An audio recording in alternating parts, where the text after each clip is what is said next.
Good evening, ladies and gentlemen. My name is LeRoy Flemming, and I want to welcome everybody here to the Melrose Room. We are here today because, number one, we're celebrating Martin Luther King's birthday, and I'm so excited that the Melrose Room and Winnie invited me out to make sure that I can speak on a grand occasion for a marvelous man. My topic for everybody today is titled AA&E. And I know you're wondering what AA&E actually stands for. Well, what I'm going to do, I'm going to tell a series of stories about 5 people. The first person I'm going to speak about is going to be Will Smith. Everybody knows Will Smith, correct? I know. We're going to talk about Napoleon Hill, who wrote one of the greatest books of all mankind in terms of self-motivation and starting a business and doing a lot of great work. Then I'm going to talk about the one and only master motivator, Mr. Les Brown. If you have not heard of Mr. Les Brown, he is a motivational speaker that's been doing this for over 40 plus years, and it's worth me telling a story about him. And then I'm going to include who? Myself. And when I include myself in this story, I'm going to tell you my theory for motivation and how I got to be the person that I am. And last but not least, ladies and gentlemen, I'm going to talk about the man Martin Luther King and what he means not only to me, but to society and ultimately to the world. So without further ado, I'm just going to start it off by saying AA&E. The first letter in AA&E means to acknowledge. Acknowledge simply means that your mindset gives you a frame of reference of something that you would want to do in life. These are just your visions and your memories that you have that you want to make the best of, but they're running around in your head and you don't quite know how to extract them. Well, ladies and gentlemen, if they're still running around in your head now, that means that you have acknowledged the fact that you do have a dream or a goal. Can we agree on that? All right. The next step is to affirm. Affirm means that you're going to take the vision that you have and you're going to start writing down concrete examples of what it means. If you have a dream of wanting to learn how to drive a car, you see it in your mind. So what are the steps to driving a car? When you start to affirm those steps, then you have a visual and a concrete example of what it takes to accomplish that. The last step, which is the most important step in your whole life, no matter what anybody tells you, you can dream all day and you can write your life away. But if you do not execute, you do not have a goal, you do not have a dream. So when you have the AA&E philosophy, what it simply means is to acknowledge, affirm, and then get on the go and make sure that you accomplish that. Does everybody now understand what AA&E is? All right, so what I'm going to do now is I'm going to start off by seeing whether or not you can see AA&E and all of these people that I'm speaking about. The first person is one of the most popular men in Hollywood, has been that way for a long time, and whenever he talks on Instagram or Facebook, he's always talking about motivation. The man that I'm speaking of, ladies and gentlemen, is Will Smith. And Will Smith tells this story about when he was 12 years old and his brother was 9 years old, and his father knocked down a wall in front of his business, and he took his son to the business and said to them, "I want you to build me a wall." This is a 12-year-old young child and a 9-year-old child, and he tells them, "I want you to build a wall." When Will gives his when Will reminisced about the goal, he said that he never thought about the wall in and of itself. He thought about, I'm going to lay this first brick as perfectly as a brick can be laid. And if I lay every brick as perfectly as a brick can be laid, then ultimately you would have a wall. So it took them about a year and a half, and in that year and a half, they finally built the wall. Now here's what's important. His father came out to them and said, "Don't you ever tell me that there's not anything you can't do." Totally changed his life, gave him a better perspective, and it made him realize that he could accomplish anything. So when you think about your life, you got to make sure that you lay the thought as perfectly as a thought can be laid. Once you lay the thought, then you got to take the steps to make sure that as you're building the wall, that you are executing and accomplishing your goal. If you can just kind of find that focus in your life the same way, then the goal that you want will be accomplished. And Will Smith goes on to say this one last thing. He said that Charlie Rose asked him a question. He said that, "I don't like fear." And Charlie said, "Well, what do you mean by fear?" He said, "I don't like the fear of fear." And Charlie tried to relate it to a thing. But Will said, "No, fear is not, the way I look at fear is not related to a thing. It's related to the fact that I don't like not being challenged. I don't like being told that I can't do something." So Will's whole approach is whatever's in front of me, that's what I'm going to tackle. I have no reason to try to fear anything because it's not attached to anything. And if I accomplish it, then fear shall be eradicated. So you kind of see A&E and the approach that Will has. All right, so everybody understand Will Smith. The next person is probably the most profound person I think that I've studied in self-development and motivation and just trying to accomplish a dream. And the man that I speak of is Dr. Napoleon Hill. He wrote a book called Think and Grow Rich. Have you all heard of it? Well, if you have not, then you probably need to go and purchase it and begin to read it so you can see what happened. But now I'm going to give you a story so you can kind of see A&E even when Dr. Hill was approaching his business work. Dr. Hill met a young man by the name of Andrew Carnegie, who at that period of time was the richest man in the world. He called Napoleon Hill to his office, and they sat down for like 30 minutes. And Andrew Carnegie was so interested in Dr. Hill, he said, I want you to come to my house so I can give you this theory more and more so that we can share it with the world.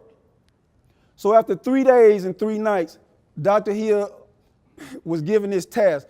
And Mr. Carnegie said, well, you're the person I want to commission to write this book, but it's going to take you 20 years to write it because that's how long it's going to take. And I want you to give me your answer.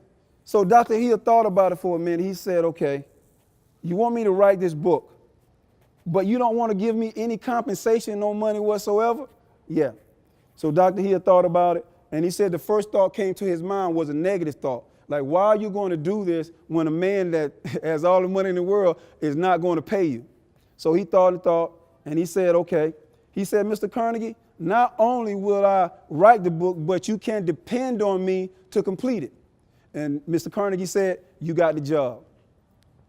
So Dr. Hill started writing books and several books, and 19 years into the work, ultimately he started working in the White House. And when he started working in the White House, he was commissioned to come in to try to change, at that time, the Great Depression. He tried to find a way to rearrange the terminologies in the newspaper so that people wouldn't be so frantic and go to take their monies out of the bank because they felt like the economy was collapsing. So while he was there, he ended up writing 5 books, ladies and gentlemen, 5 books. And one of them was Think and Grow Rich, which was entitled Think and Grow Rich at the time. So he called his publisher over. He said, I want you to look at this book because I think that this book would be a great seller. And his publisher said, okay, I'm going to take this book with me for the weekend. We're going to study the manuscript and we're going to get back to you on the weekend. He was like, okay, fine. So they took the manuscript. They came back. They said, man, we read this book, man, and we think it's going to be a bestseller. He said, I'm going to print you up 5,000 copies. Dr. Hill said, no, I don't think you need to do 5,000. I think you probably need to do 20,000.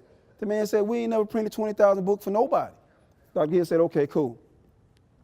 So when they got to the point to where they was ready to publish, his publisher called him back and said, look, Napoleon, you haven't given me a title to this book yet. And if you don't give me a title by 10 o'clock tomorrow morning, I'm going to title the book myself.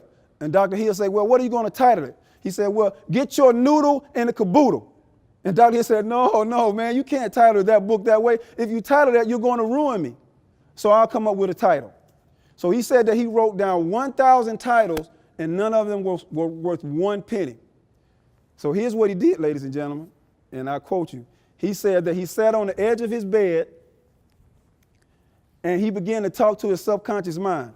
Now, how many of you have ever talked to your subconscious mind? Nobody? Well, let me teach you how you do it. He sat on the edge of his bed and he said, now, listen here, fella. You brought me out of poverty, you brought me out of ignorance, and you're taking me to places I've never been. But I need to have a title to this book tonight. You hear me? I need to have this title to this book tonight. He did it so loud and for so long, they called the police on him. The police knocked on the door. He lets them in, and the police say, we heard you over here beating your wife. He said, well, if I'm beating my wife, go in there and find her. If you find her, excuse me, ladies and gentlemen, he said, if you find her, then let me know. So he sat them down, and he told them what he had done. And the officer stands up and said, man, this is the craziest story I ever heard. Let me leave. So everybody leaves. Now he lays down at 2 o'clock in the morning. When he lays down at 2 o'clock in the morning, he says he hears a thunderous noise and it wakes him up out of his sleep. And when he awakened, he had the title of the book. So he called the publisher and he says, hey, I got the title of the book. And the publisher was like, grog. He said, but why are you calling me so early in the morning? He said, man, I got that $1 million title for you. He said, let me hear it. He said, Think and Grow Rich. And the publisher said, man, by God, you got a $1 million title on your hands. Once they labeled that book, ladies and gentlemen, not only did it make him a household name, Dr. Hill became an international success. And his book has sold over 100 million copies to this day, or maybe more. And that just comes from acknowledging something, affirming something, and constantly working on it until you get the desired result of what you want. A&E. Before I even thought about Dr. Hill, when it came to me, that's what revealed to me, these are the 3 steps that I apply. Now, if you really want to add something to it, I encourage you all to read Think and Grow Rich. When you read Think and Grow Rich, you will see the power of desire and the willingness to accomplish your dreams. That's Dr. Napoleon Hill for you, ladies and gentlemen, one of the most powerful men in American history. The next person, ladies and gentlemen, that I'm going to speak about his name is Les Brown. Has anybody ever heard of Les Brown? Anybody?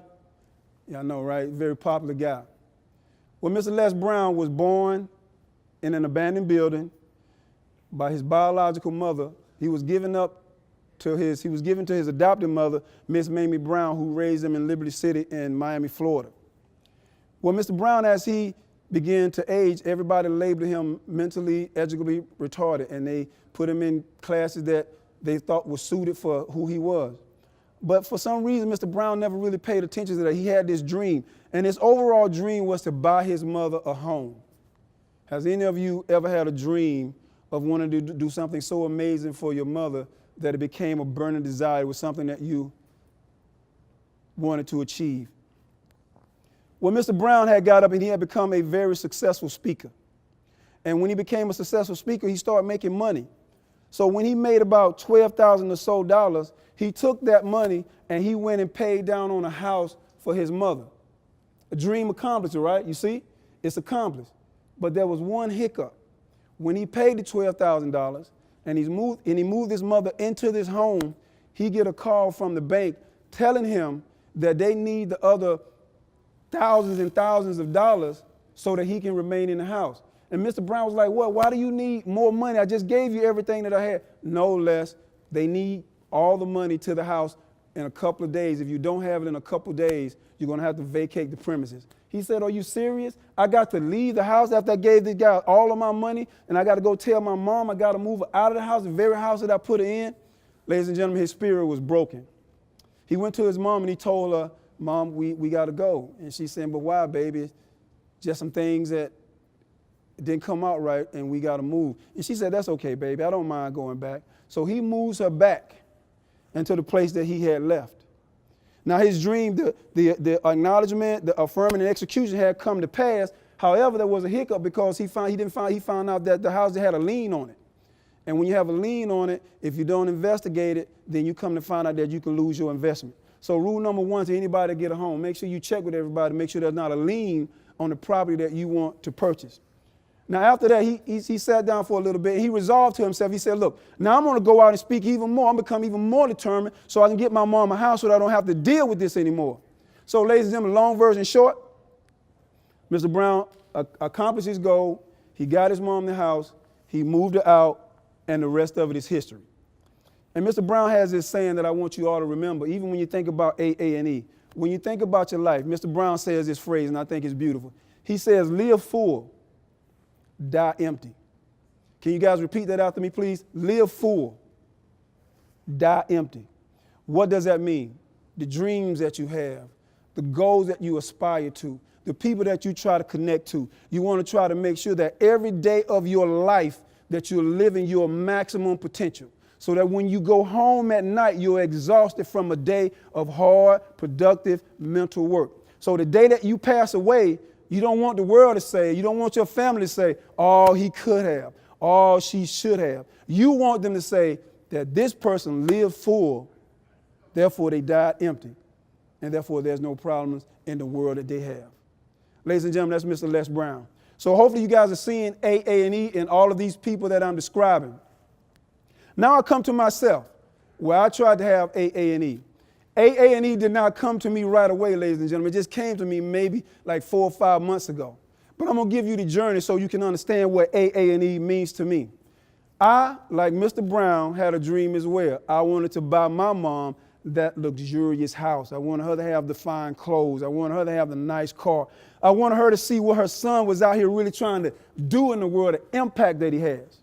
So when I graduated from Central High School in Phoenix City, Alabama, I then went to college at Alabama State University in Montgomery, Alabama, the home of the civil rights movement and the place where Martin Luther King got his start.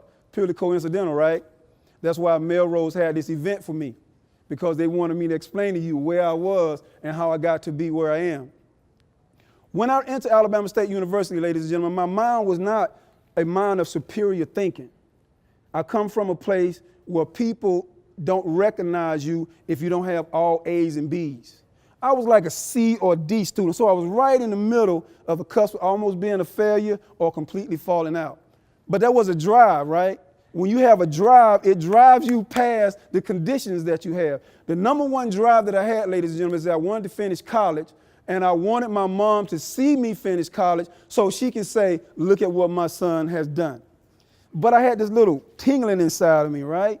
So when I got there, my initial plan was to go over to the theater department and to become an actor. The reason I wanted to be an actor is because in my whole being, that's what I felt I was. That's what I felt I could do. But in my mind, here's what I heard. You need to get a degree, so if something doesn't work for you, you will have this to fall back on. So my plan A and my plan B, they collided. So I got a degree in business. But prior to my exit in Alabama State University, ladies and gentlemen, I went over to that theater department. I participated in a few plays. I took a few acting classes. And the teacher that was there, her name was Dr. Tania Stewart. She played in The Heat of the Night, and she was also in Mississippi Burning. She sat me down, just her and I in the room. She said, Flemming, that's what she called me, Flemming. She said that you got the ability to be an actor. It's just going to take a lot of hard work and determination. Now, she really fed my spirit when she did that. So graduation day comes. My mom is out in the audience. And I'm celebrating because now I get to go from the kid that they think that couldn't graduate from high school, who didn't have the ability to finish college. He just started walking across the stage, right? You ever walk across the stage, right? You shake the guy's hand and they give you that in which you worked for. Now, when it was over with, I took my mom back to the place that I was living. And I took my college degree. It didn't mean anything to me, but it meant the world to her. So I said to her, Mom, this is for you. She starts to cry, right? But I'm a man. Look, you can't cry in front of me. So I slightly turn away. And she says to me, I am so proud of you. But that wasn't my dream, ultimately. So I turned to her and I said, this is for you, but I have more work I have to do. Because now the dream is taking hold. I finished one stage of it. She said, okay, fine. Long story short, I come to Florida because, number one, the weather in Florida is beautiful. It agrees with my body, my makeup, and my whole DNA. And when I got here, my goal was to become a successful actor. Well, January the 1st, 2000, she's no longer on the planet. Everything that I dreamed of, everything that I've thought about has now been eradicated. Now, does my dream still live, or does the physical side of me kill the dream because now the dream doesn't make any sense? And I say that to you guys, young people alike. When you have a dream, if you love the dream enough, you have to pursue it from the time you think about it until its ultimate conclusion. If you attach it to somebody, you make it that much more stronger. And you have to accomplish it, because if the person you attach it to is no longer there, then what does a dream mean? This is my mother. So she's gone now. Does this dream really mean anything to me now? And the answer is no, it does not, right? It can't have any value, right? Now, for 6 months, I walked around in a stupor. I knew the sun was shining. I knew I had friends, I had family, but none of it made any sense. So one day, I was in my home, and I said, and I quote to this day the exact words, I said, God, if you do not help me with this, I don't think that I'm going to make it. And as soon as I said that, something told me to take a pen, sit down, and write, just like I'm talking to you now. Sit down and write. Ladies and gentlemen, I took the pen, I sat down, and I'm not even a poet. I'm not even a writer. So the very first piece that I wrote was titled, Here We Go. That's how it starts off. And then it goes all the way through this stanza. So now as I'm writing, what you're going to really understand is when you write something, you take it out of the mental state and you put it in the physical state. Therefore, you are depleting your mind of negative, positive energy or whatever it is. It relieves pressure from the brain. And I didn't know this because as I'm starting writing, I'm writing all times of the day and night, like 2 o'clock in the morning, 3 o'clock in the morning, 7 o'clock in the evening, 8 o'clock at night, 10 o'clock. And I don't even know why my brain is doing this to me. But to this day, I can stand right here and tell you I know what it was doing to me. It was showing me not only are you valuable, the dream that you had for your mother is valuable, just the life that you live is valuable. You have to attach value to everything that you do. To this day, I have published 10 books, and I'm working on book number 15. And my goal is to get to book number 16 because that's a promise not only that I made to my mom, but a promise to the general universe that I will complete this series. And when you get to the end of something, it's very difficult because the response is not as great. So why did I tell you this? My mom was my true inspiration, so she's gone. But then when you look at life, life is the ultimate inspiration.